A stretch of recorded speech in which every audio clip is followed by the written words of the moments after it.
एक छोटा सा सुंदर गांव था जहां हरे भरे पेड़, नीला आसमान और मिट्टी के छोटे छोटे घर थे। गांव के लोग साधारण और खुशहाल जीवन जीते थे। उसी गांव में मीरा नाम की एक 10 साल की लड़की अपने माता पिता और छोटे भाई के साथ रहती थी। मीरा बहुत ही चंचल और जिज्ञासु थी।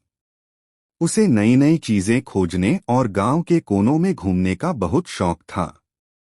एक दिन जब मीरा अपने छोटे भाई के साथ कुएं के पास खेल रही थी, तभी अचानक उसकी नजर झाड़ियों के पीछे किसी चीज पर पड़ी। वहां से हल्की सुनहरी रोशनी आ रही थी। मीरा को बहुत आश्चर्य हुआ और उसने धीरे धीरे झाड़ियों की ओर कदम बढ़ाए। मीरा ने झाड़ियों को हटाया तो उसने देखा कि मिट्टी में आधा दबा हुआ एक कंगन पड़ा था। वह साधारण कंगनों जैसा नहीं था। यह सुनहरे रंग का था और उसमें प्राचीन चिन्ह बने हुए थे।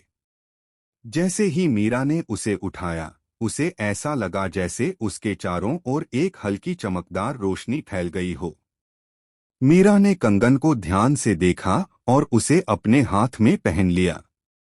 जैसे ही कंगन उसकी कलाई पर आया, एक जादुई लहर उसके पूरे शरीर में दौड़ गई। अचानक उसे अपने चारों ओर कुछ अलग महसूस होने लगा। हवा हल्की हल्की चमकने लगी और अचानक उसके सामने छोटे छोटे सुनहरी रोशनी के गोले तैरने लगे। मीरा ने इधर उधर देखा और उसे कुछ अजीब लगा। अब वह चीजें देख सकती थी जो पहले कभी नहीं दिखती थीं। गांव के पुराने पेड़ों पर चमकते निशान थे, जमीन के नीचे छुपे हुए खजाने दिखने लगे और कुछ अदृश्य जादुई जीव भी उसके चारों ओर उड़ते नजर आने लगे। मीरा हैरान थी, पर उसे यह सब बहुत अच्छा लग रहा था। उसने गांव की गलियों में घूमना शुरू किया। उसे हर चीज में एक अलग ही चमक दिखाई देने लगी।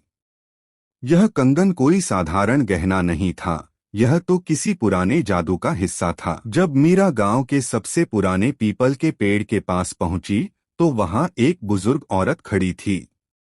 वह लंबा चोगा पहने थी और उसकी आंखों में एक अजीब सी चमक थी। मीरा ने उसे पहले कभी गांव में नहीं देखा था। बेटी, यह कंगन बहुत ताकतवर है, बूढ़ी औरत ने धीरे से कहा। यह हमारे पूर्वजों का है। इसे बहुत सोच समझकर इस्तेमाल करना चाहिए। यह तुम्हें बहुत कुछ दे सकता है, लेकिन अगर तुम लालच करोगी तो यह गांव के लिए मुसीबत बन सकता है। मीरा ने सिर हिलाया, लेकिन वह कंगन की शक्ति से इतनी खुश थी कि उसने इस चेतावनी को ज्यादा गंभीरता से नहीं लिया। मीरा ने सोचा, अगर यह कंगन इतनी शक्तिशाली है तो क्यों न मैं अपनी इच्छाएं पूरी करूं।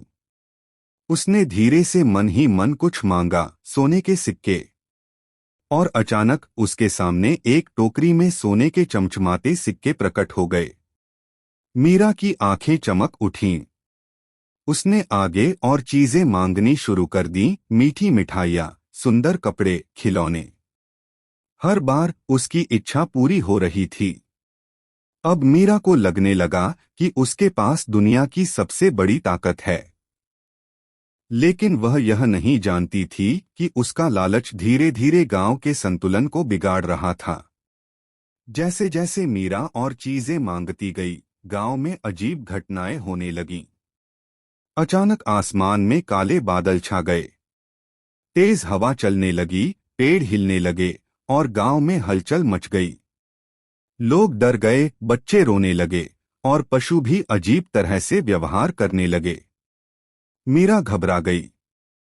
उसने सोचा, यह सब मेरे कारण हो रहा है। क्या मुझसे कोई गलती हो गई? गांव के बड़े बुजुर्ग भी हैरान थे कि अचानक यह सब क्या हो गया। लेकिन बूढ़ी औरत सब समझ गई थी।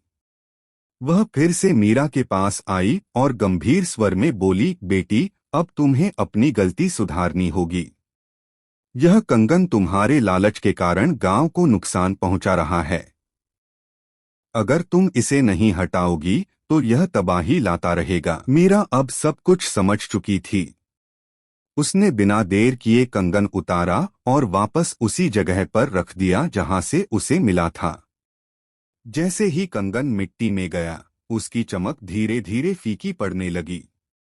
अचानक हवा रुक गई, बादल छंट गए और गांव में शांति लौट आई।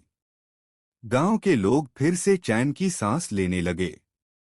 मीरा ने राहत महसूस की और बूढ़ी औरत की ओर देखा, लेकिन वह अब वहां नहीं थी।